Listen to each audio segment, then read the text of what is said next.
Madame, mademoiselle, monsieur, bien le bonsoir à toutes et à tous. Heureux de vous retrouver sur Canal Algérie pour cette nouvelle saison footballistique 2019-2020 avec, on l'espère, plein de belles choses pour cette saison footballistique. Bien sûr, pour l'émission d'aujourd'hui, premier numéro de l'émission Canal Foot, nous allons revenir bien sûr sur les Verts, l'équipe nationale qui entre en stage donc dès demain et jusqu'au 10 de ce mois pour peaufiner la préparation après un périple en Coupe d'Afrique des Nations qui a été donc agrémenté d'un trophée de Coupe d'Afrique des Nations. 29 ans après, l'Algérie décroche donc ce trophée tant convoité par l'Algérie et par les clubs africains, avec Djamel Belmadi qui reprend et qui rechausse ses crampons après un stage avec les joueurs locaux. C'est au tour de l'équipe A qui doit donc préparer et profiter des dates FIFA pour peaufiner la préparation des Verts au vu des prochaines échéances. Nous reviendrons également sur l'équipe nationale féminine, les équipes nationales féminines. Nous parlerons également de la Ligue des champions d'Afrique avec nos deux représentants, à savoir l'USMA d'Alger et la GS Kabylie, la Coupe de la CAF avec le Chabab Riadid Belouizdad et le Parado Athletic Club, et puis bien sûr la Coupe arabe avec nos trois représentants, Mouloudia d'Alger, GS Saoura et CS Constantine. Et puis bien sûr, on fera un tour pour savoir ce qui s'est passé lors de la troisième journée du championnat professionnel de Ligue 1 de football, dont un match est en train de se jouer. On va y aller dans quelques instants. L'USMA d'Alger qui affronte en ce moment même l'AS Ain Melilla, le dernier match de cette troisième journée. Et puis bien sûr la Ligue 2 qui se terminera demain avec également un match, l'USM Al-Harrach face à ORC Arba, si je ne me trompe pas. Pour ce soir et pour ce premier numéro de l'émission, j'ai le plaisir d'avoir à mes côtés un revenant, Ahmed Laharibi, qui nous accompagne pour cette nouvelle saison. Ahmed Laharibi, bien le bonsoir, heureux de vous retrouver. Bonsoir Hakim, comme d'habitude, très heureux de vous accompagner pour une nouvelle saison. Et puis d'abord, bonsoir à nos chers amis téléspectateurs et puis à toute l'équipe technique.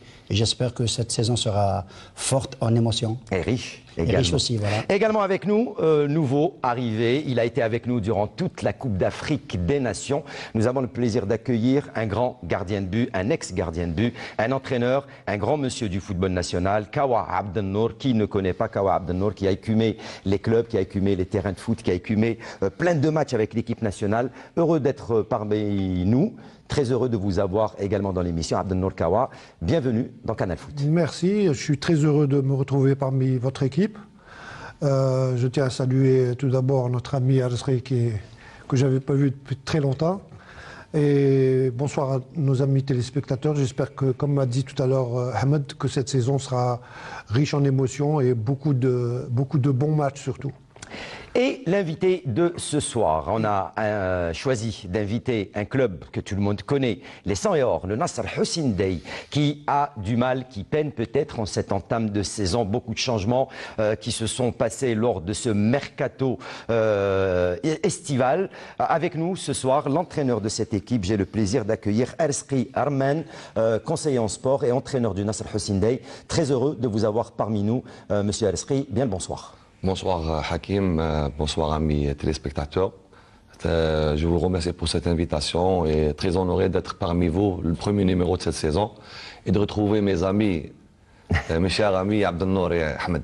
Eh oui, Abdelnour, ça fait 6 ans que vous n'êtes pas vu. Oui, depuis 2013. Depuis 2013, 2013 hein. Et ben voilà, les retrouvailles ici sur Canal Foot. J'étais à la DTN à l'époque. Le monde des petits. Oui, le monde des petits. Première question, comment ça se passe pour vous cette entame de saison avec le Nasr Hussein Dey, dont vous avez pris les rênes dès le début de cette saison?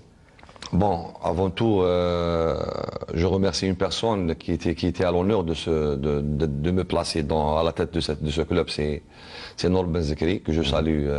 On salue aussi. Je le salue de ce plateau. Donc on a débuté très tardivement la préparation. Donc comme on a discuté tout à l'heure avec mes amis, donc pratiquement, on est à 20 jours pratiquement où le groupe a été au total, juste après l'Aïd qu'on a regroupé tout le monde. Donc pratiquement, on est à la 3e semaine. Donc il y a eu beaucoup de départs, comme vous venez de le dire. Donc pratiquement 80-90% des cadres ont quitté le club. Donc le club d'un seul coup se retrouve sans joueurs cadres, donc ils étaient obligés de recruter des joueurs par rapport aussi aux moyens qui existent au club. Il y a aussi le départ de l'administration pratiquement, les propriétaires du club, donc les Wuldzimili et tout. Donc il y avait une crise administrative déjà. Une crise administrative qui s'est engendrée sur l'aspect technique, le départ des joueurs, beaucoup de cadres. Donc c'est vrai que l'équipe, elle est pratiquement remaniée à 85%. Donc c'est vrai avec aussi... Beaucoup de jeunes, hein. Oui, beaucoup de jeunes, oui. Déjà, les 85%, il y a beaucoup de jeunes du club, mais on a recruté encore des joueurs jeunes qui sont venus d'autres clubs. Donc il y a une moyenne d'âge à peu près de 22-23 ans. Donc il y a un potentiel, mais ce potentiel, lui, il faut du temps et de la confiance. Voilà. Allez, la Ligue 1. Le match qui a débuté donc au stade Omar Hamadi depuis environ 8 minutes de jeu. Messieurs, Ain Mellila qui mène 1-0 face à l'USMA d'Alger. But qui a été inscrit il y a à peine 2-3 minutes. Ahmed Laribi. Oui, c'est un but qui a été marqué à la 6e minute de jeu. C'est un but obtenu à l'intérieur de la surface de réparation. Et puis, la ZAM Ain Mellila, il faut toujours respecter cette équipe parce qu'elle renferme en son sein des joueurs talentueux, d'expérience. Et puis, on a vu le match contre le Moulay d'Alger. C'est une équipe qui est arrivée à ramener un nul du 5 juillet. Et puis, aujourd'hui, elle est en train de gérer ce match. D'abord en marquant le but. Et là, je pense que l'USM Alger doit sortir le grand jeu.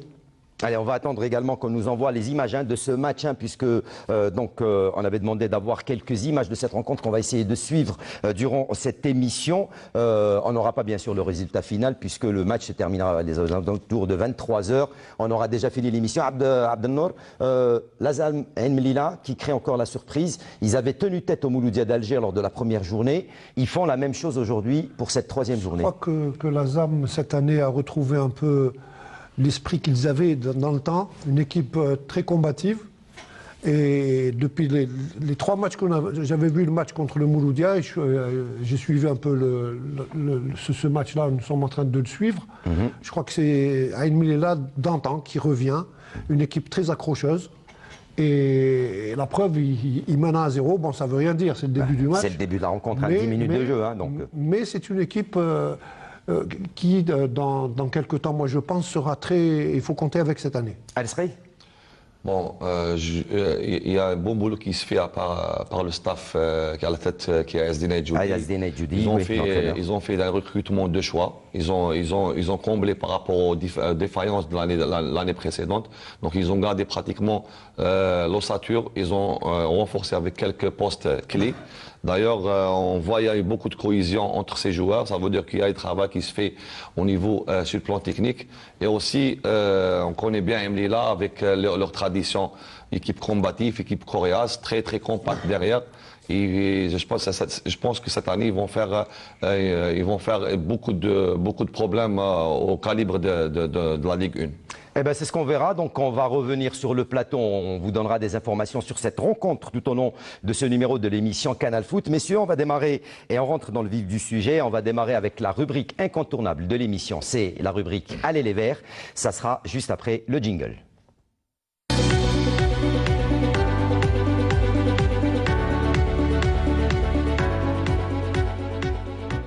Les Verts, les Fennecs qui reviennent à Alger après, donc, je disais, la Coupe d'Afrique des Nations, messieurs. Stage qui débutera donc demain, 2 septembre, et ça sera jusqu'au 10 septembre au centre technique de Sidi Moussa, avec un match amical qui se jouera face au Bénin. Ce qui est sûr, ce sera donc le 9 de ce mois, mais on attend éventuellement un autre match, le 5. Mais rien n'est encore officiel pour la deuxième rencontre, ou cette première rencontre qui sera jeudi, le 5. C'est quand même assez navrant, parce que là, c'était l'occasion de préparer d'abord ces matchs-là. C'est le premier stage après avec cette les fameuse, après ceux des joueurs locaux. Coupe d'Afrique. Beaucoup de choses ont été dites. Et là, on retrouve cette équipe nationale juste après cette Coupe d'Afrique. Et c'est dommage que le 5 ne soit pas une date qui a été déjà arrêtée avec une équipe. C'est quand même assez malheureux parce que là, l'équipe nationale a son calendrier. Nous avons toutes les dates FIFA. Nous avons toutes les dates des rencontres officielles. Des rencontres officielles, que ce soit en Coupe d'Afrique ou en éliminatoire de Coupe du Monde. Donc je crois qu'il serait plutôt judicieux de préparer tous ces matchs amicaux. Voilà, c'est navrant. Ahmed Laribi. Oui, je rejoins un petit peu Abdelnour parce que c'est d'abord après cette consécration, après la véritable euphorie, on avait pensé que la sélection algérienne avait réellement grandi parce que là, c'est vraiment frustrant quand on ne sait pas dans quelques jours où d'abord contre qui on va jouer. Et puis ce que je trouve de bien, c'est que... Et on sait qu'il y a le Bénin le 9, ça c'est Oui, sûr. mais avant le 9, il y a le 5 aussi. Il y a le 5, rien n'est encore officiel pour ce qui concerne le 5. Je ne sais pas, peut-être que ça va être dans une autre émission avec un autre débat. Peut-être que Belmadi a placé la barre très très haut, parce que quelque part, quand on est les rois d'Afrique, je pense que quelque part, on ne doit pas s'amuser à dire on ne sait pas contre qui on va jouer. Ça, c'est un autre débat. Mais je pense que l'Algérie doit avoir, si vous voulez, des garanties, parce que maintenant, nous sommes, si vous voulez, euphoriques, nous sommes sur de bons rails. La locomotive, elle est là, donc il faut que tous les wagons soient raccrochés à cette locomotive. Eh bien, justement, le sélectionneur national, Jamel Belmadi, a convoqué 23 joueurs pour ce stage donc, de pratiquement 8 jours, 10 jours, on va dire une semaine, pour ces deux matchs. Hein. Nous, on parle de 2 matchs, mais pour l'instant, il n'y en a qu'un seul qui est officiel. 23 joueurs ont été donc convoqués par Jamel Belmadi. On retrouve, pour ce qui est des gardiens de but, Azdine Doukhar, Raïsem Boulhi, Alexandre Oukidia, pas de changement à ce niveau. En défense, Jamel Belamri, Mehdi Tahrat, Rafiq Hallich, Aïssa Mandi, Houssine Ben Aïada du CS Constantine à qui il a fait appel. Il y a des nouveaux, hein. Rami Ben Sabiani, Youssef Attal et Lies Chetti qui fait son retour également dans l'effectif des Verts.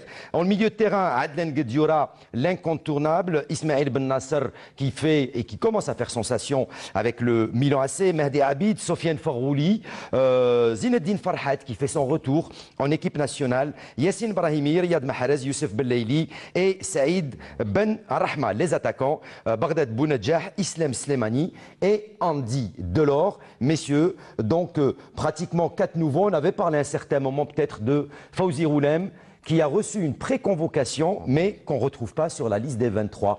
Cher Arsri. Bon, je pense que Jamel Belmadi, le sélectionneur, a opté pour les joueurs les plus compétitifs déjà. Donc quand on voit un Liechti déjà qui a commencé à jouer avec l'Espérance de Tunis, il fait des bons matchs aussi. Donc il mérite aussi une chance d'être parmi ce groupe-là. Donc même Houssine Ben Aïada qui a fait une énorme saison l'année passée, donc avec l'insuffisance sur les couloirs, on n'a pas de doublure actuellement. Donc malgré que Mehdi Zefan, il ne figure pas dans cette liste, mais Ben Aïada aussi, il mérite sa chance. Donc il est en train de voir quelques joueurs qui font aussi de bons matchs dans leur club respectif. Quand on voit un Bounedjah qui marque un quadruplé, un Slimani qui marque 3 buts en l'espace d'un match et demi.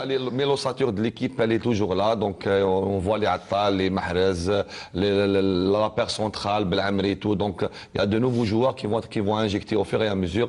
Avec chaque date FIFA, on va voir d'autres joueurs qui vont être injectés au fur et à mesure. Alors messieurs, 4 nouveaux joueurs. Donc je disais, Saïd Ben Rahma, Zinedine Farhat, donc Houssine Ben Aïada, Mehdi Zefan, Mohamed Fares, Boudaoui, Adam Mounnes. Il y a certains joueurs qui... Bon, c'est logique, hein, quand on voit que Boudaoui, Adam changent de club. Boudaoui est en France. Ils sont en instance pour l'instant. Ils sont en instance, donc il est tout à fait normal qu'il ne les convoque pas, qu'il les fasse remplacer par d'autres joueurs. Mais comme a dit tout à l'heure mon ami Elsri, l'ensemble de l'ossature est là. C'est le plus important. Le match, et pour ce qui concerne ces 2 rencontres? Bon, on verra. De toutes les façons, je pense que l'équipe type sera reconduite certainement. Pour jauger encore une fois les possibilités de voir un peu ces joueurs-là au mieux de leur forme. Bon, c'est vrai que maintenant nous avons un standing à défendre. Donc c'est ce qui est très difficile. Bon, avoir la Coupe d'Afrique, ça a été exceptionnel. Maintenant, il faut toujours rester au même niveau, sinon s'améliorer davantage. Maintenir cette rythme, ce rythme de la gagne. Et c'est ce qui est difficile. Ahmed Laribi. Oui, je vais d'abord expliquer le mode de fonctionnement de Belmadi, parce que si on voit cette liste des 23 joueurs, ce que l'on peut dire, c'est que si on revient un petit peu en arrière, la finale contre le Sénégal, il ne manque que Zefan. Ça prouve que quelque part, le choix de Belmadi a été vraiment très judicieux, dans le sens où quand on voit les retours de Farhat, auquel moi, je suis très content parce que d'abord, il a fait une excellente saison avec le Havre en D2 française. Et puis en Ligue 1, il est en train de faire des merveilles. Ils disent que Nîmes a fait la bonne pioche. Ça veut dire qu'ils ont trouvé l'élément qui répond au profil. C'est un gars, même s'il ne marque pas, il vous donne 2 passes décisives. Il a déjà donné 2 passes décisives. Hein. Et puis, quand on voit, tout à l'heure, je a parlé de latéral Ben Ayada Hussein. C'est un gars qu'on a tellement commenté plusieurs saisons. D'abord, lui et Chiti qui a fait une très belle saison l'année passée lorsqu'il joue à l'JSK. C'est un élément, d'abord, c'est un joueur élégant. C'est un gars qui a de la puissance. Et puis, je peux vous dire que les choix de Ben Ayada et de Chiti ont été très judicieux de la part de Belmadi parce que lui, il les a choisis par rapport au profil parce que c'est des éléments qui provoquent de la largeur et de la profondeur dans le jeu. C'est ce qu'a fait Belmadi. Belmadi, à chaque fois qu'il donne une liste de joueurs, elle est critiquée. Il a prouvé que ses choix apportaient des résultats. Il nous l'a prouvé en Coupe d'Afrique des Nations. Et il maintient cette cadence, ce système qu'il a toujours adoré et qu'il a toujours fait lui-même. Automatiquement, chaque entraîneur a sa propre philosophie, sa propre vision. Donc, malgré, comme Marcelo Bielsa, il a dit, il a laissé un truc, il dit que l'entraîneur avec ses idées neuves était un fou. Donc, lorsque ses idées triomphent, là, il va devenir le héros. C'est ce qui s'est passé pour Belmadi. Avant la CAN, il a été trop critiqué par rapport à ses choix. Et à la fin de la CAN, il était le héros de la nation. Donc, je pense qu'il faut laisser travailler. Il sait bien ce qu'il fait. Il a une feuille de route. Il choisit les profils par rapport à son style de jeu. Donc, parce que chaque style de jeu a ses propres joueurs, a des caractéristiques de joueurs propres à chaque style de jeu. Donc, je pense qu'il fait son boulot convenablement. Ahmed ? Oui, tout simplement par rapport à Slimani, parce que la dernière convocation, avant d'entamer la Coupe d'Afrique, Slimani a été vraiment très contesté par l'ensemble des Algériens. Puis je pense que quelque part, Belmadi ne s'est pas trompé, parce qu'en signant à Monaco, Slimani a prouvé qu'on peut encore compter sur lui. Il l'a remis sur les rails durant la Coupe d'Afrique des Nations. Il a d'abord ressuscité, parce qu'on avait souvent dit, Hakim, vous vous souvenez, que le travail de Belmadi, il travaille beaucoup plus dans le relationnel. Et ça, c'est important. Autre équipe nationale, là je reviens vers vous, Ahmed Laharibi, c'est les féminines battues, les seniors dames battues 2-0 lors du dernier match indisputé le 28 août dernier, c'était au stade Mustafa Tchakaroa de Blida par le Nigeria. Elles ont peut-être compromis un petit peu leur qualification au prochain tour des éliminatoires des Jeux Olympiques de Tokyo 2020. Mais, comme on dit, il ne faut jamais vendre la peau de l'ours avant de l'avoir tué. Rien n'est encore fait. Tout à fait. Même si c'est contre un gros calibre qui est le Nigeria.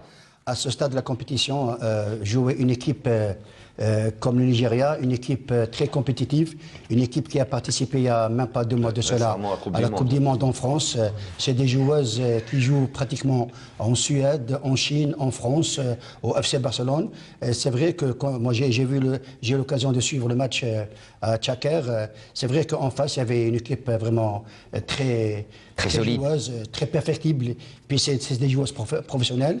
C'est vrai que 2-0, vous avez dit tout à l'heure qu'il ne faut jamais vendre la peau de l'ours avant de la tuer. Mais je peux vous dire que d'ores et déjà, notre équipe, je ne suis pas pessimiste, mais c'est une mission quasiment impossible parce que le match retour s'annonce très compliqué parce que d'abord, on a vu que cette équipe du Nigeria, le 3 septembre, mardi. Oui, indépendamment des joueurs qu'elle possède, l'animation de jeu sur le plan offensif-défensif, c'est vraiment extraordinaire.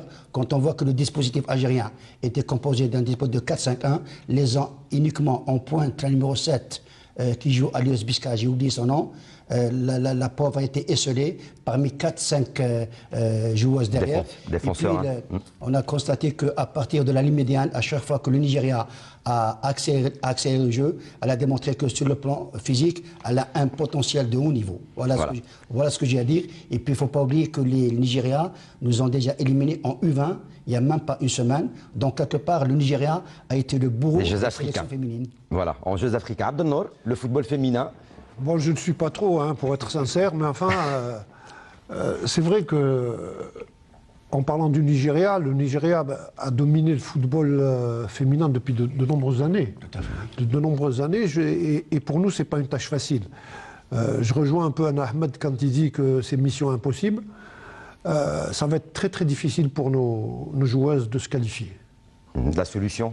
Plus de matchs dans les jambes ? Bien sûr, plus de matchs, c'est ce qu'il faut. Un championnat plus relevé peut-être ? Un championnat automatiquement développer davantage le sport féminin, puis surtout, bon, on va revenir à une chose qui est un peu, disons, la formation, en définitive, n'existe pas, qu'elle soit chez les féminines, même chez les garçons. Mais on démarre en Algérie, puisqu'on voit qu'il y a un championnat quand même assez intéressant à suivre. Vous savez, aujourd'hui, on a des joueurs, on a de très bons joueurs, d'accord. Mais la suite, quand on voit qu'il y a des joueurs, tout à l'heure, il parlait du NAD, il fait monter des joueurs qui ont 17, 18, 19 ans. 19 ans. Mais est-ce qu'il y a un véritable travail qui se fait au niveau des jeunes?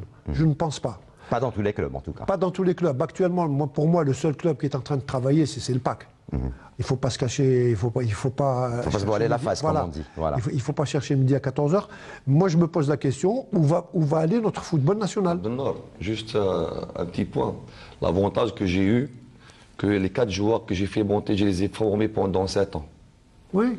Les Tougaï, les Boutman, les Erdoum, les Nassef, je les retrouve maintenant en senior. Ça veut dire que j'ai travaillé déjà avec eux pendant un cycle de 7 ans. Bon, après j'ai quitté le net et maintenant je les retrouve en senior.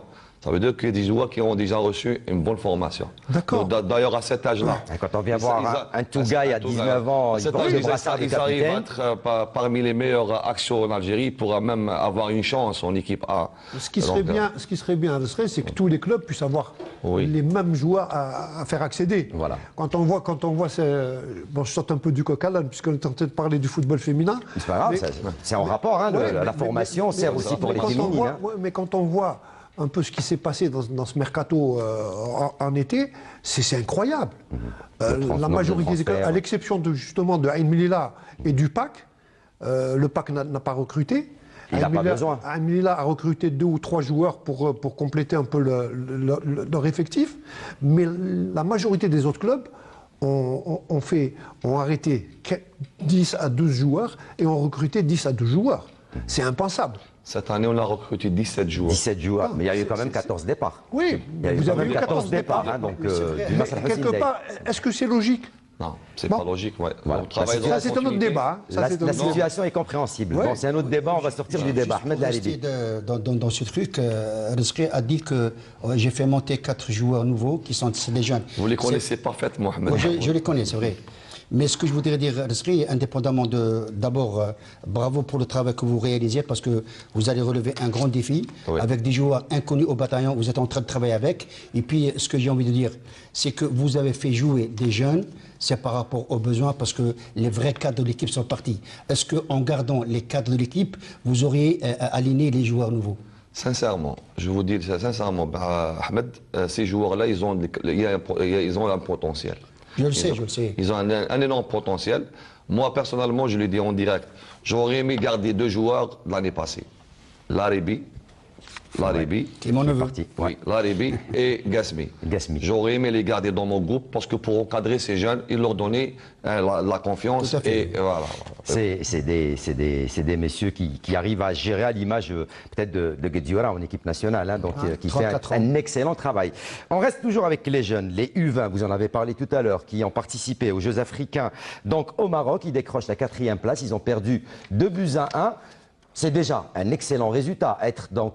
Dommage, elles ne sont pas sur le podium, elles sont 4e. Mais quand on voit que le Burkina Faso, depuis la création des Jeux africains en 1965, ils n'ont jamais décroché une médaille d'or, ils viennent de décrocher la médaille d'or. Et excusez du peu, ils battent le Nigeria en finale. Chez les U20. Allez, messieurs. Oui, il n'y a rien à dire là-dessus. Le football est fait de surprises, c'est ça. Mais concernant nos U20, c'est-à-dire l'Algérie, c'est vrai que nous avons perdu 2 fois contre le Maroc. Le premier match 3-2 et le dernier match 2-1. Et puis on a gagné contre le Mali. C'était pour la 3e, 4e place. 1-0 et puis on a été battu sévèrement contre le Nigeria 3-0. Et puis vous avez dit que c'est bien. Mais on aurait pu avoir une médaille, tout simplement, parce qu'on est passé à côté. Mais tout à l'heure, vous avez parlé du foot féminin dans son ensemble.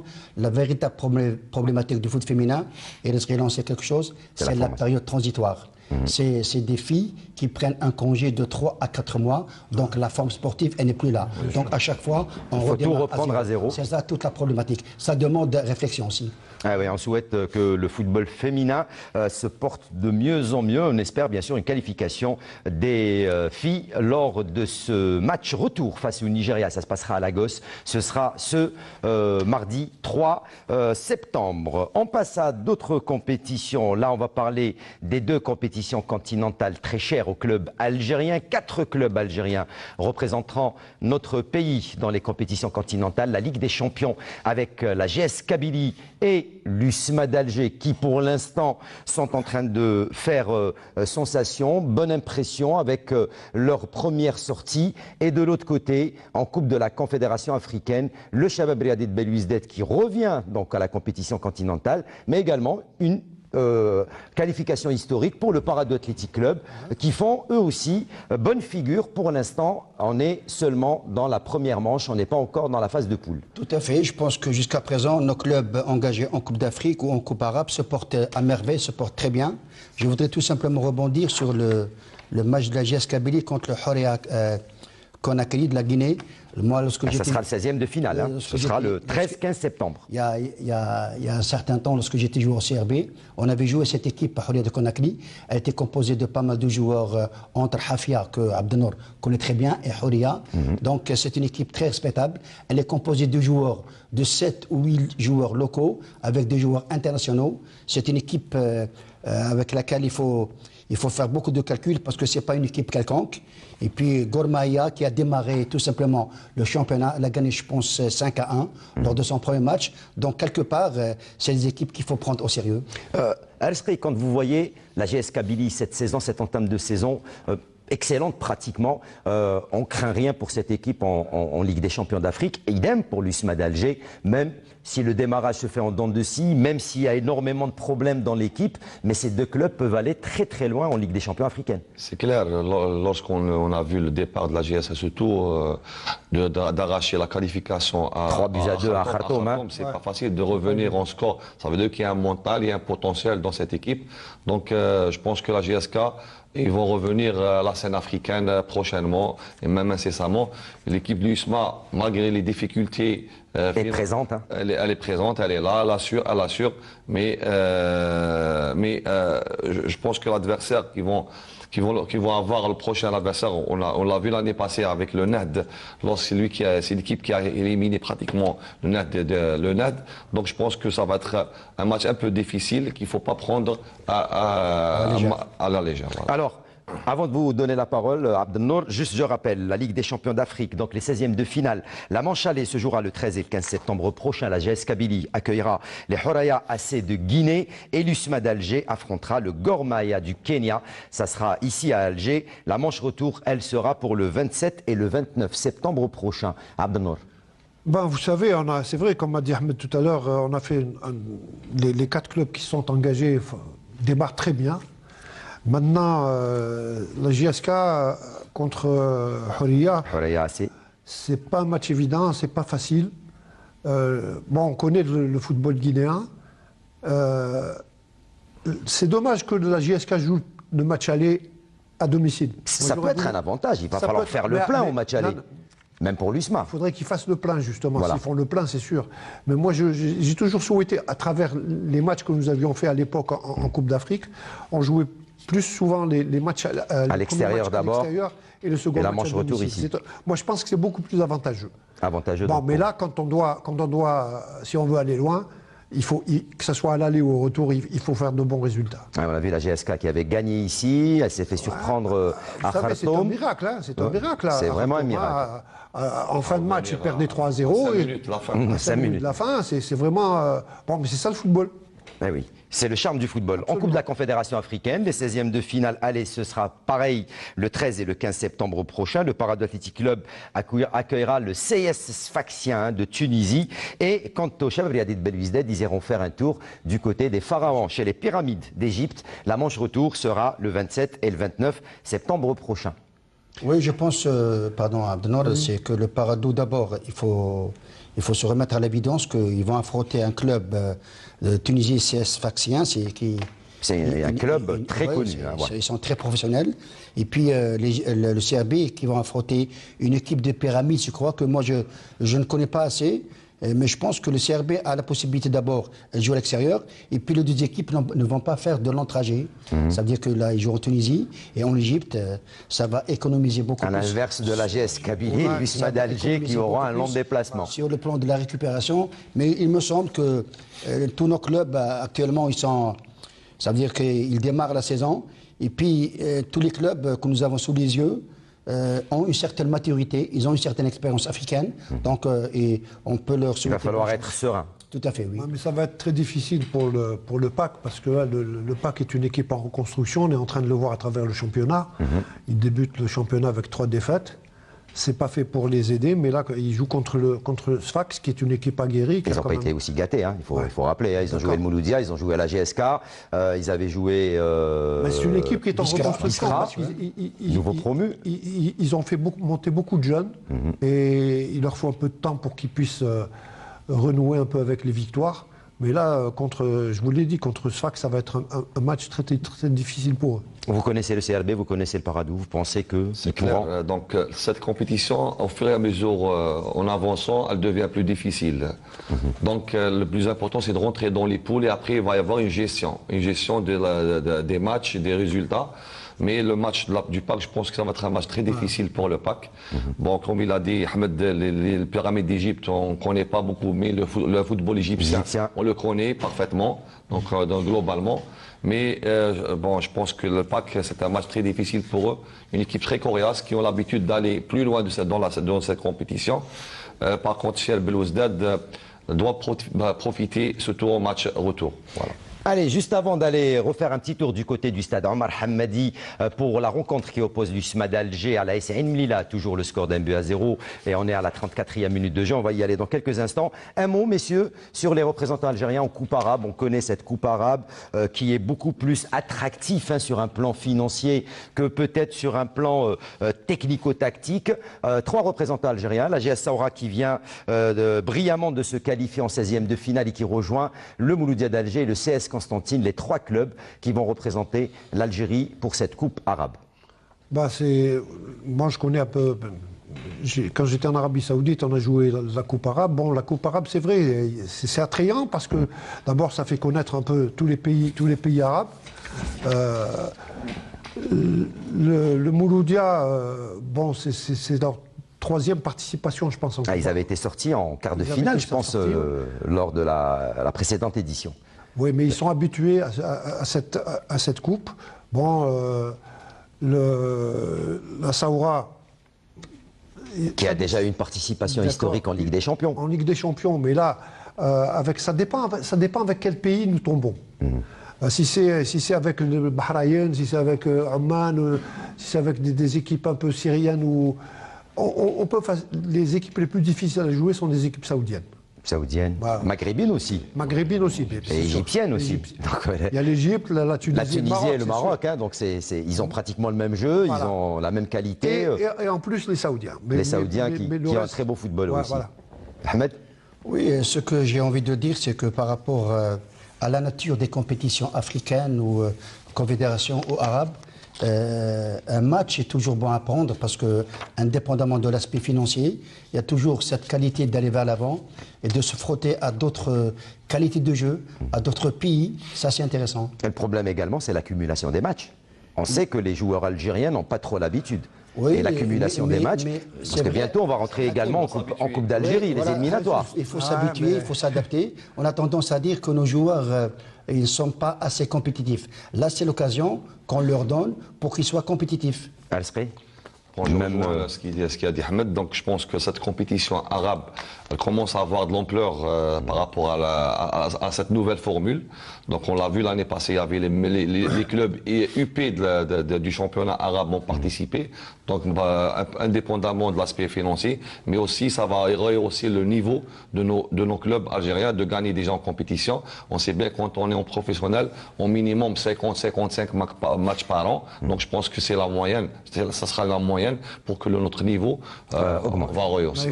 Il faut se préparer en conséquence d'abord. Oui. Et puis généralement les équipes ont 25 joueurs. Donc, c'est l'occasion de faire tourner le turnover, comme on dit. Absolument. Allez messieurs, juste avant de parler de la Ligue 1, on va repartir du côté du stade Omar Hamadi et Boulourine avec ce match de la 3e journée, dernier match, toujours ce score d'1-0 pour l'AS Ain Lila. On joue la 37e minute de jeu. Souci pour l'USMA d'Alger qui n'arrive toujours pas. Oui, et la SAM qui tient le coup jusqu'à présent. On a Ain Lila qui... La SAM mène 1-0, ça va très compliqué en deuxième période. Parce que j'ai été un peu impressionné par le gardien de but de la ZAM contre Mouloudia. Il a été excellent. Il a été excellent. Et là, je crois qu'il est en train de faire également un grand match. Il vient de sortir une superbe occasion devant l'attaquant. C'est un gardien que je découvre. Hein, voilà, devant l'attaquant de l'USMA d'Alger. Et pour l'instant, ils sont en train de tenir tête. C'est une équipe qui commence à faire peur. On l'a vu au premier match, donc avec leur bloc bas, ils jouent avec des contres. Donc je pense que cette année, ils vont avoir les clubs qui vont jouer les premiers vont avoir beaucoup de difficultés avec la SAM. Allez, toujours donc ce score d'1-0. But, on le rappelle, inscrit à la 6e minute de jeu. On tâchera de vous le montrer dès qu'on aura le ralenti tout à l'heure. 38e minute de jeu, plus que 7 minutes à jouer dans cette première mi-temps. En attendant également le temps additionnel. Et vous le voyez donc l'USMA d'Alger qui a beaucoup de difficultés face à cette équipe de l'AS Ain Lila. On arrive à la Ligue 1 et au championnat d'Algérie professionnel avec cette 3e journée qui a débuté vendredi et qui s'y termine donc ce soir avec ce dernier match entre l'USMA d'Alger et l'AS Ain Lila. On en parle juste après le jingle.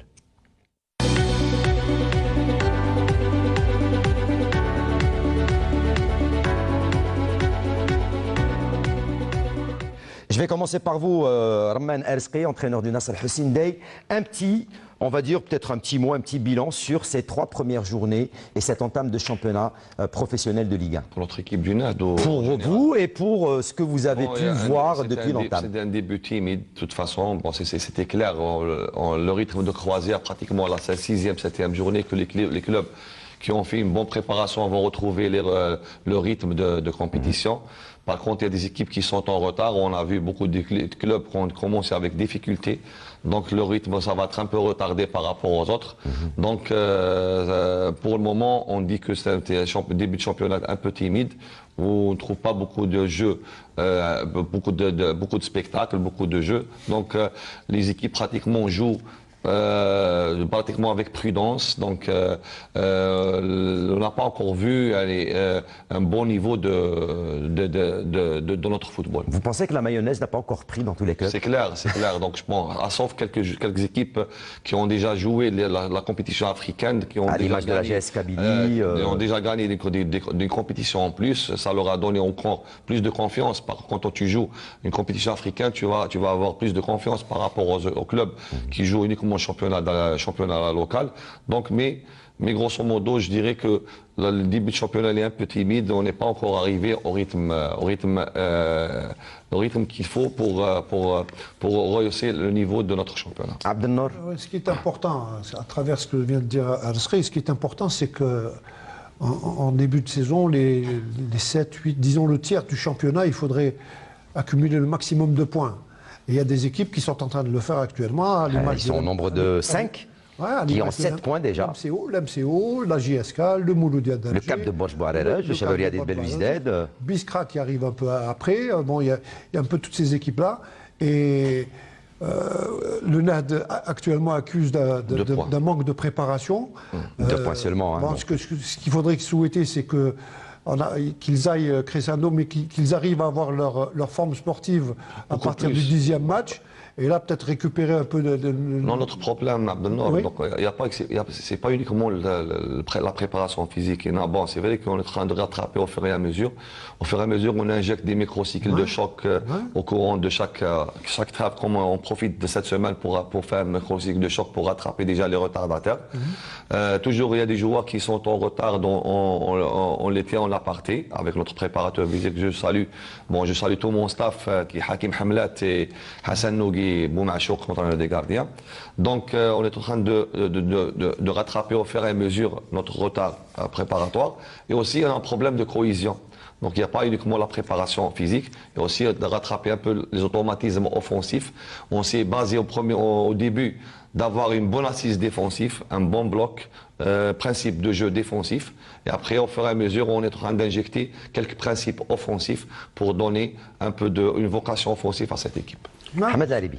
Oui, tout simplement par rapport à la forme sportive. Vous savez, pendant la période compétitive, cette forme sportive, parce qu'en PPG, c'est la création, en PPS, c'est l'acquisition directe, et en période compétitive, on maintient cette forme.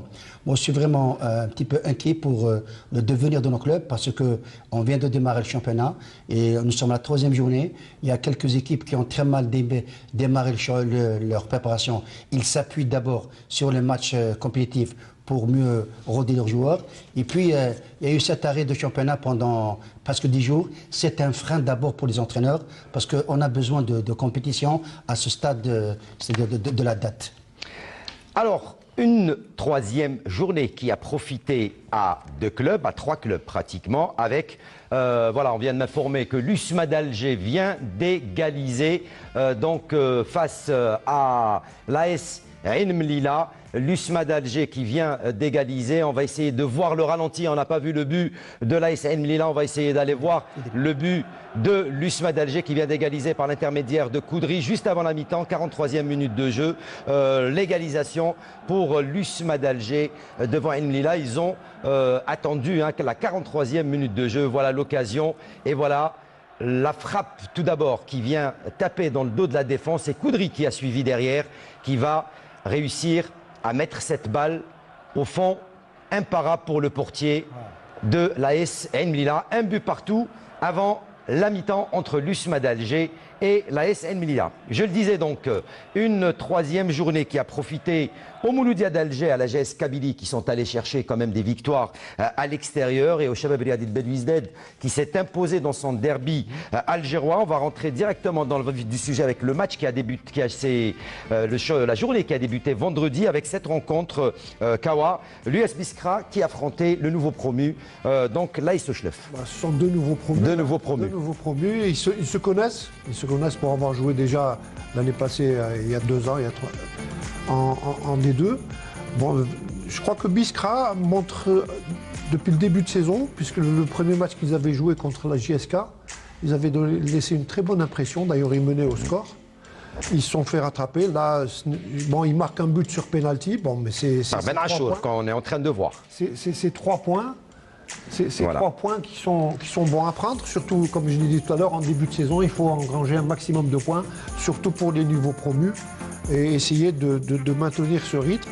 Mais Biskra, je crois que depuis l'année passée, j'ai suivi un peu le championnat de la D2. Ils ont d'abord un très bon entraîneur, qui est en la personne de M. El Knaoui. Et je crois que cette année, ils vont quand même faire, je pense qu'ils vont faire une très bonne saison. Le derby algérois, avec ce match entre le Nasser Hussein Dey qui recevait au stade du 5 juillet le Shabab Riyadi de Belouizdad Ahmed Laribi, victoire des Belouizdadi sur le score de 2-1. Oui, tout à fait. 2-1 pour le CRB. D'abord, avant cette rencontre, tous les gens avaient pensé que le CRB allait faire une fine bouche de ce club qui est le NAD. Malheureusement, ça n'a pas été le cas. Les poulains de Herman Rizri ont vraiment bien tenu jusqu'à cette, je dirais, bourde ou bévue du gardien Mokrani, que tout à l'heure Abdenour va nous expliquer tout cela. Et puis il y a eu Guesson qui était derrière à l'affût. Il a marqué un but, je dirais, un petit peu gag.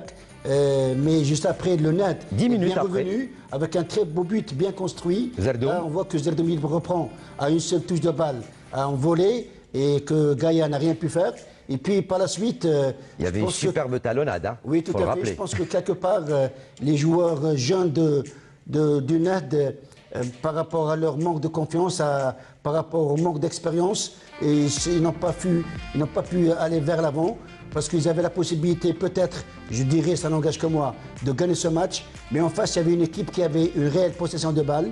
Et puis c'est comme ça. J'espère que le NAD va essayer de se ressaisir au prochain match à Abel Abbas. Alors je vais poser la question à l'entraîneur Rahman.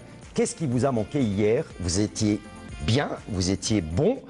Peut-être la naïveté, c'est ce que je vous avais dit tout à l'heure. Ouais, c'est la naïveté, l'inexpérience de certains joueurs. Bon, il n'y avait qu'un seul cadre pratiquement qui a l'habitude de jouer dans ces derbies, il y a Fouzi Yaya. Par contre, les autres sont tous des nouveaux joueurs, il y a même des joueurs qui ont joué la première fois au 5 juillet. Donc, ce qu'on appelle le tribunal, le Mahkama, le 5 juillet, donc 5 ça fait peur. Donc malgré ça, ils n'ont pas démérité, ils se sont donnés à fond. Malgré en deuxième mi-temps, c'est vrai qu'il y a beaucoup de gens qui disent que le CRB ont joué à 10. Moi je dirais que quand on joue à 10, l'effort va être redoublé de chaque joueur.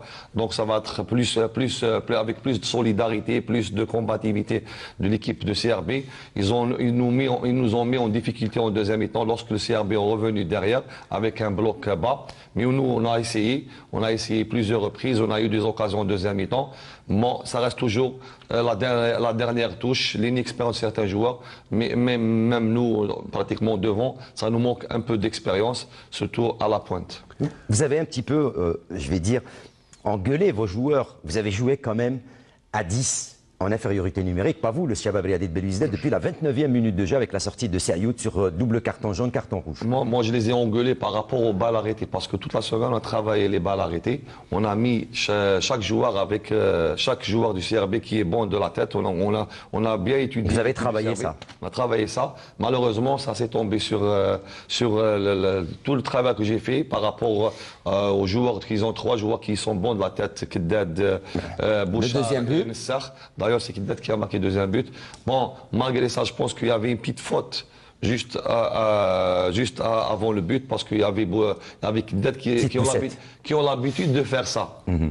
Parce qu'on a étudié bien les automatismes des balles arrêtées de l'équipe du CRB, qui ont l'habitude de faire ça. Il a poussé Jarrar pour déséquilibrer Boumaïza, qui était juste devant. Qui était censé de maintenir Keddad. Donc il a déséquilibré Boumaïza, ils ont marqué le but par rapport à ça. Mais moi j'ai engueulé mes joueurs par rapport aux fautes qu'ils ont fait sur les côtés. Donc ils ont laissé des espaces. Voilà. Donc il fallait pas faire des fautes sur les côtés. Mais c'est ça le football, la naïveté, l'inexpérience qui nous a déjoué ce match-là. Mais les joueurs, ils n'ont pas démérité. Mais l'avenir, Inch'Allah, ça va être meilleur pour ce club. Ahmed, tu voulais rajouter Juste une petite question. D'abord, bravo pour votre courage, Resri. Et puis, vous avez perdu votre premier derby algérois. Ouais. Et puis, vous ne donnez pas l'impression que vous êtes inquiet, parce que vous faites confiance en vos joueurs. Ça, c'est intéressant. Il n'y a pas que ça, moi, Ahmed, il n'y a pas que ça. On a une feuille de route, on travaille là-dessus. Maintenant, on a travaillé l'aspect défensif convenablement, on a préparé le bloc, on a travaillé les principes défensifs. C'est vrai qu'on pour construire une équipe nouvelle, il faut donner une bonne assise défensive. Maintenant, on est en train de commencer à travailler l'aspect offensif avec quelques joueurs qui vont revenir au fur et à mesure dans l'échiquier. N'oublie pas Fouzi Aya, qui est pratiquement à son 20e jour de préparation. Donc c'est son premier match titulaire, après 2 matchs qui étaient remplaçants. Il y a aussi quelques joueurs qui manquent dans notre échiquier. Oui, donc, essayez de gagner à Blabès et tout va marcher. De toute façon, vraiment, je suis confiant par rapport à l'animation d'hier. Si vous avez vu le match, on n'a pas joué les ballottes, on a insisté sur le jeu à terre, mais ça manque encore de la fluidité. On est quoi à 3e match, mais le groupe progresse. Il y a beaucoup de positifs hier. Il y a beaucoup de positifs. Inch'Allah, on va s'appuyer sur le positif pour gagner en confiance pour nos jeunes joueurs. Moi, je vais revenir, puisque Ahmed tout à l'heure l'avait soulevé, je vais juste revenir un peu sur la bévue du gardien de but, sur le premier but. En tant que gardien de but, bien sûr. Non seulement en tant que gardien de but, en tant qu'entraîneur, enfin, c'est un peu l'expérience. Il pensait que c'était une balle facile. Oui. Donc automatiquement, il y a un manque de concentration. Et en football, pour un gardien de but, il n'y a pas de balle facile. Ce n'est qu'à la fin du match, quand on est tout seul, qu'on revoit un peu le match, qu'on se dit tiens, ça c'était une balle facile. Mais pendant le match, il faut se concentrer à c'est clair, c'est clair. fond. Non, juste un petit point. C'est vrai que le gardien est un peu affecté moralement. Moi, il faut justement. C'est un gardien qui a déjà d'expérience. Il a joué, il a énormément d'expérience. C'est vrai, peut-être possible qu'il a, pour le moment, il a perdu un peu de concentration, mais il faut pas lui responsabiliser le résultat du match. Bon, juste pour lui donner un appel de ce plateau. D'ailleurs, le match d'avant au HLF, c'est lui qui nous a sauvés. Il a sauvé il a fait un énorme match à HLF. Donc l'erreur est humaine. Inch'Allah, ça va lui le servir de leçon pour les autres matchs. Même hier, hein, pour avoir commenté le match, il était présent sur certaines balles. Hein, donc Moukhalani, il était très présent, mis à part cette erreur. Voilà, bon, ça arrive en football. Hein. Moi, j'ai encaissé des buts inimaginables. Mais là, c'est dommage, parce qu'un grand match comme ça, un derby, bon, mais ça fait partie de l'expérience. Vu les circonstances que le club a démarré avec une instabilité administrative, avec l'exode des cadres de l'équipe. C'est compliqué. C'est un message que je lui adresse. Donc ça demande un peu de temps pour revenir, pour reconstruire le groupe. Donc, mais le groupe, je pense que après le troisième match, il y a une énorme progression. J'espère que le public, nos supporters, soient derrière ce club, derrière ces jeunes joueurs, pour leur donner plus de confiance à l'avenir. Inch'Allah. Allez, on va continuer avec ce troisième match pour ce premier bloc. La GS Saoura, qui est considérée comme intraitable à domicile, recevait le Mouloudia d'Alger, Abdelnour, et victoire du Mouloudia d'Alger sur le score d'1-0. La Saoura a eu l'occasion de tuer le match, c'était le tournant du match, penalty raté par Belgileli. Bon, c'est un penalty qui reste à discuter, parce que j'avais suivi le match et puis il y avait l'arbitre qui avait repassé l'action au ralenti. Il n'y avait pas pénalty, mais enfin, le pénalty ça aurait été un autre match si le pénalty avait été marqué. Mais là, je crois que le Mouloudia a vécu le signe indien, puisque depuis que Saoura est en Ligue 1, ils n'ont jamais réussi à les battre. Et là, je crois qu'ils reviennent avec 3 points qui sont très importants, parce que le Mouloudia avait besoin de ça. Et bon, c'est vrai que pendant le match... il y a eu des ratés, il y a eu énormément de ratés. Il y a eu énormément de ratés du côté de Saoura. Bon, mais c'est ça le football en définitive. Hein. Engranger 3 points, quelle que soit l'issue du match, je crois que c'est très important. Voilà, le penalty, c'est sur cette action qu'il a été sifflé. Là, il n'a pas été touché du tout, puisqu'on avait revu l'action au ralenti. Bon, mais regardez bien. Hein. Alors là, sur cette action, on voit que le joueur est de derrière et il n'y a pas de touchette. C'est ce qu'avait déclaré, je pense, Bichari hier. C'est ce qu'il avait déclaré, puis c'est vrai qu'il n'y avait pas de pénalty. Bon, enfin, toujours est-il. Belgilali le met dans les tribunes. Bon.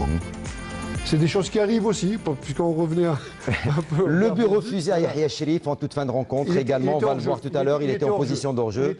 Alors que là, on va voir le but du Mouloudia d'Alger, le travail sur contre avec Djabou. Mais là, Djabou donne une passe lumineuse à Hachoud. À Hachoud, de l'extérieur du pied.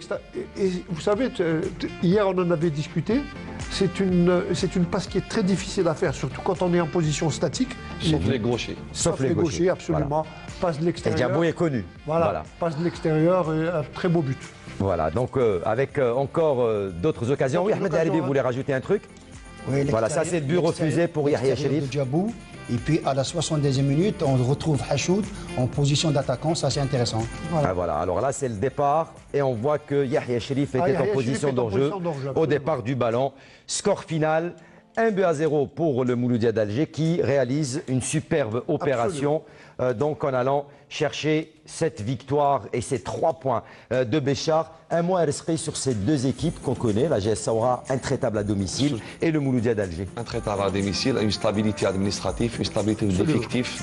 Sauf le changement d'entraîneur, c'est Mustafa Djalit qu'on salue, bien sûr, l'ex-attaquant. Des automatismes, le même effectif pratiquement. Ils ont fait quelques recrues de choix par rapport au manque de l'année passée.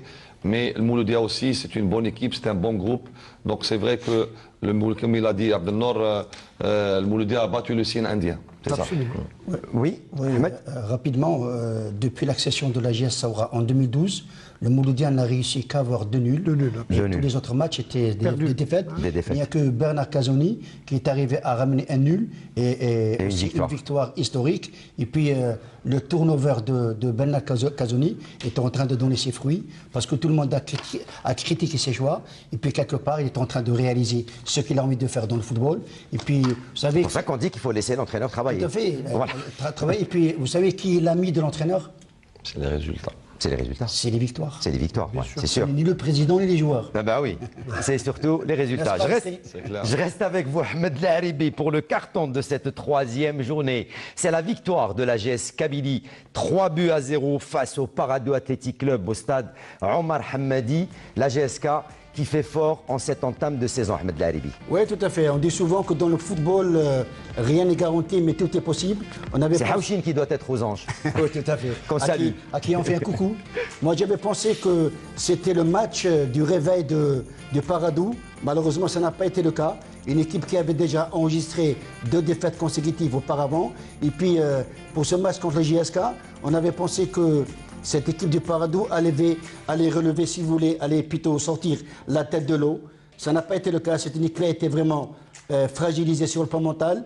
Et il me semble que le deuxième but marqué par le JSK a vraiment anéanti tous les espoirs de cette équipe. Le troisième but est venu pour, si vous voulez, enterrer cette équipe. Mais connaissant le mode de jeu de cette équipe de Paradou, j'ai comme l'impression qu'elle va se réveiller au prochain match. Al-Sqaï? Bon, je pense que le Paradou, c'est juste un début de championnat un peu compliqué, mais je pense qu'ils vont revenir par rapport au cadre de l'équipe qui ont quitté le club, Lossif, Boudaoui, Naïdi, le meilleur buteur de la saison dernière. Mais je pense qu'ils vont revenir, ils vont juste, les nouveaux joueurs injectés vont prendre confiance au fur et à mesure, comme ils ont pris les autres confiance. Donc je pense avec les prochains jours, je pense que le Paradou va revenir. Ouais, mais il faudrait que... Vous savez que les victoires appellent les victoires et les défaites sont très difficiles à remonter. Donc là, le championnat est en train de se dérouler. Le 3e match, le 4e match, le 5e match, le 6e match. S'ils ne prennent pas 2 points, ça va être très très difficile pour eux de remonter, de se retrouver au milieu de tableau. Surtout si on arrive à partir de la 10e journée. L'avantage qu'ils ont Paradou, ils n'ont pas un public qui met voilà, ils n'ont pas de pression. Ça, c'est sûr. Voilà. C'est un avantage très important. Donc il ne va pas y avoir une pression négative qui va influencer le rendement de ces joueurs. Ce que je vais dire tout rapidement, vous savez qu'il y a une particularité en Algérie. Perdre un match, on peut l'accepter. Mais pas un deuxième match de suite, c'est pas toléré. Eh oui, c'est pas toléré et ça craint pour notre ami Nogues, donc l'entraîneur José Maria Nogues, donc Tchalo, je disais Nogues, c'est Tchalo, pardon, qui est en train de souffrir cette entame de saison. Kawa, le derby à l'est du pays, le Cap de Borj Bouareraj ou le Kaba Borj Bouareraj qui reçoit les Black Eagles, l'entente de Sétif et victoire des Borgiens sur le score d'1-0 face à l'Ogre sétifien. Enfin, l'Ogre sétifien, cette année, je ne pense pas. C'est son nom. Oui, mais enfin, ils ont du mal à démarrer la saison.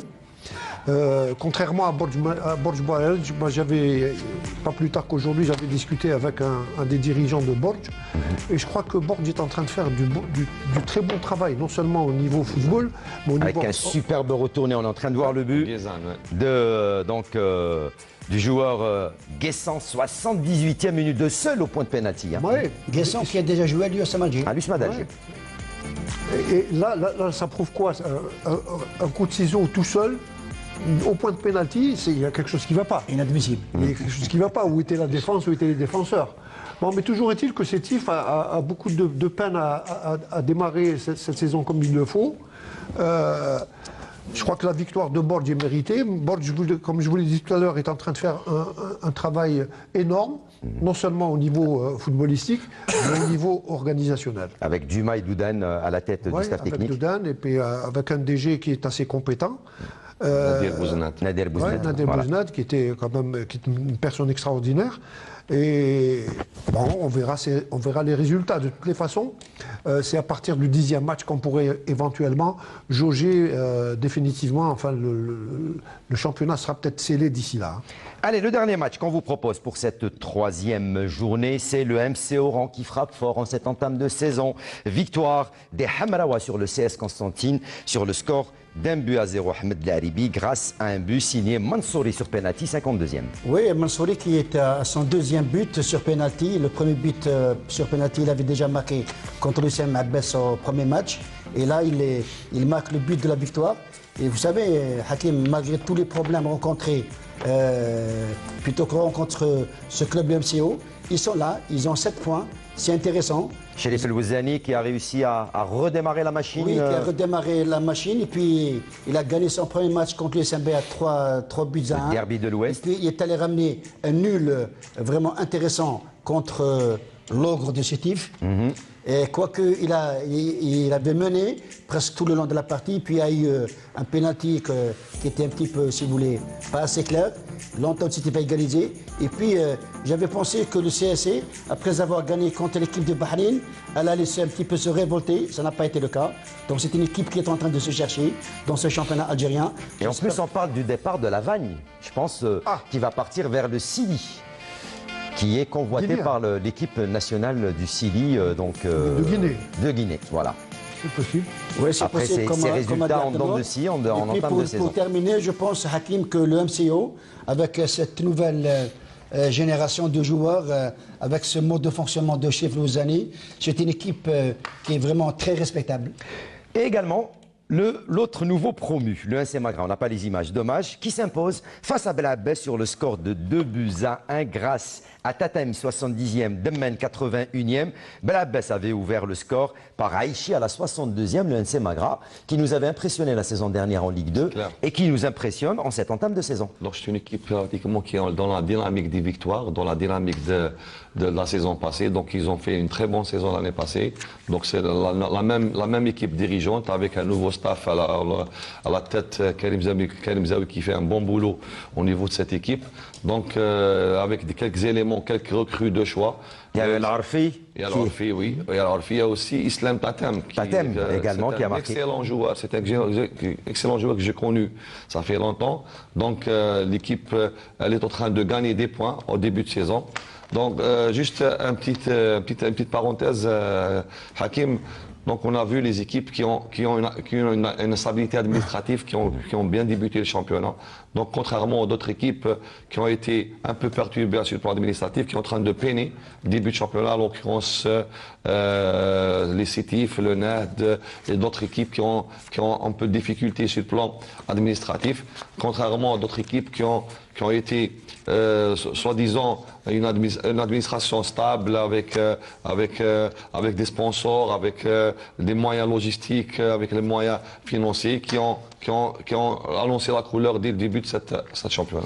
Allez, moi ce que je vous propose, c'est d'écouter les sonores de fin de match. C'est le match qui avait opposé le Kaba Borj Bouarerej à l'entente de Sétif. Smaïl Ben Qaïdia et son consultant se sont bien sûr rapprochés de l'entraîneur adjoint Douden, mais également de l'entraîneur Kherdin Madoui pour avoir les impressions des deux coachs à la fin de la rencontre entre le Cap de Borj Bouarerej et l'entente de Sétif. Aujourd'hui, c'est vrai qu'on a trouvé beaucoup de difficultés, mais l'essentiel, c'est les 3 points. Qu'est-ce que explique-nous ce pâle visage de cette équipe de Borj aujourd'hui? Je pense que déjà l'équipe, on l'a remaniée à 90%, ce qui fait c'est des joueurs qui ne connaissent pas le derby, et il y avait une grande pression sur eux. Mais le plus important, c'est d'avoir gagné ce derby. Il y avait un petit gêne peut-être sur le terrain? Non, je ne pense pas. C'est pour les deux équipes. Pour le moment, le Kaba entame très bien son... Ils sont leaders. Vous êtes leader, bien sûr. Oui, alhamdoulilah. L'essentiel, que le Kaba va en avant. Et puis, il reste beaucoup de matchs. Il reste beaucoup de travail à faire. Et j'espère qu'on va rester dans la continuité.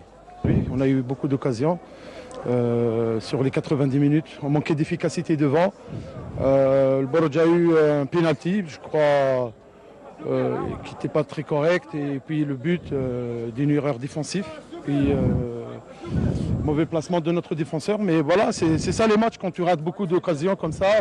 On avait 3 à 4 face au gardien, poteau. Voilà, il faut s'attendre toujours à encaisser. Voilà, on a encaissé dans un moment très dur et pour revenir c'était très difficile. Ça s'est joué sur des détails. Ouais, sur des détails. On a dominé totalement le match, même si je peux dire sur la possession, sur les occasions. Et puis on manquait d'efficacité devant, on manquait un peu de, si je peux dire, un peu d'intelligence chez nos joueurs. Voilà, il y avait beaucoup de précipitation chez nos attaquants. Voilà, on a failli dans ce secteur-là. Défensivement, on a bien maintenu le match. Sans occasion pour le Borj. Puis voilà, l'erreur elle était là et voilà. 100% d'efficacité pour le Borj. Mabrouk ala le Borj. Voilà donc pour les réactions de fin de match, l'entraîneur adjoint donc du Kawa de Borj Bouareraj, donc Karim Douden et Kherdin Madoui pour l'entente de Sétif. Allez, sans trop nous attarder, il ne reste pas beaucoup de temps. On va aller tout de suite voir les résultats complets, le classement, mais également le programme de la 4e journée qui, on vous le rappelle, trêve jusqu'au 11 de ce mois de septembre en raison donc du stage de l'équipe nationale. Le championnat reprendra ses droits le 11 septembre prochain. Tout de suite, résultats, classement et programme de la prochaine journée de Ligue 1.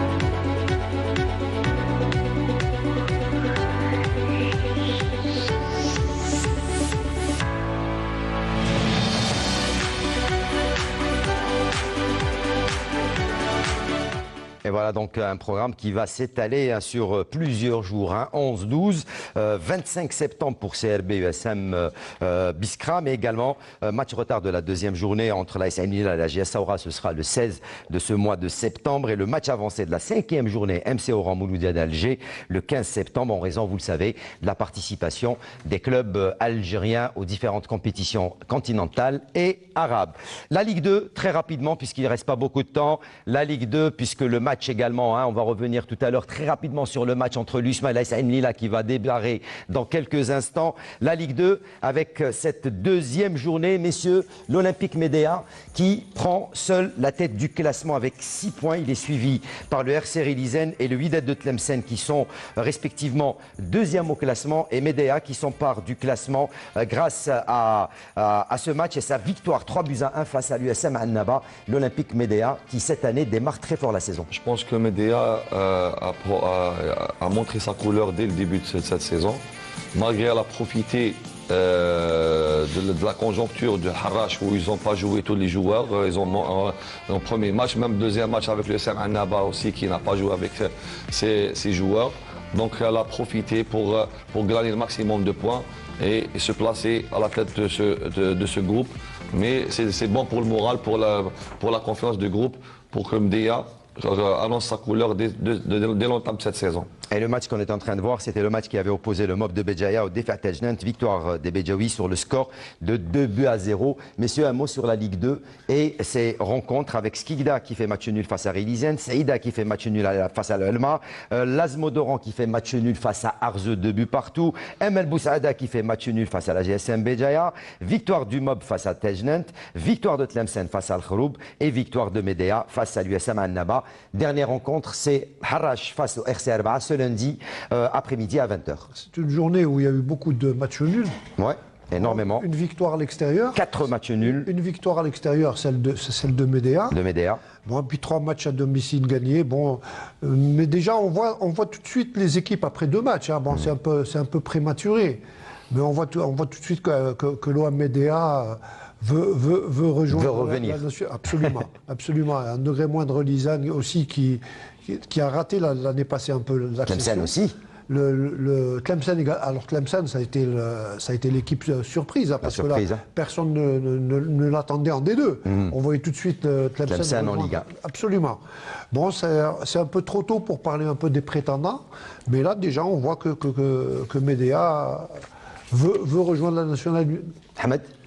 Oui, connaissant toujours la problématique de la division 2, à savoir il y a 16 équipes, il y a 3 qui accèdent et 3 qui rétrogradent, ça n'était toujours pas évident. Et puis là, je pense que Médéa, Rilizen et Tlemcen ont affiché réellement leurs intentions, quoique, comme a dit Abdelou tout à l'heure, il n'y a que 2 journées, mais je pense que ça va s'éclaircir après 4 ou 5 journées. Et il en reste 28. Donc c'est encore très très long. Mais et il y aura savez, Damco pour entre-temps.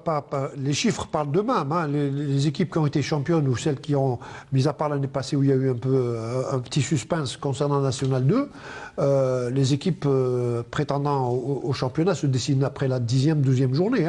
Surtout en Ligue 2. Absolument. Allez, les résultats complets, le classement et le programme, puisque pour la Ligue 2, on jouera le 7 septembre prochain. Tout de suite, résultats complets de cette deuxième journée du championnat professionnel de Ligue 2 et le classement.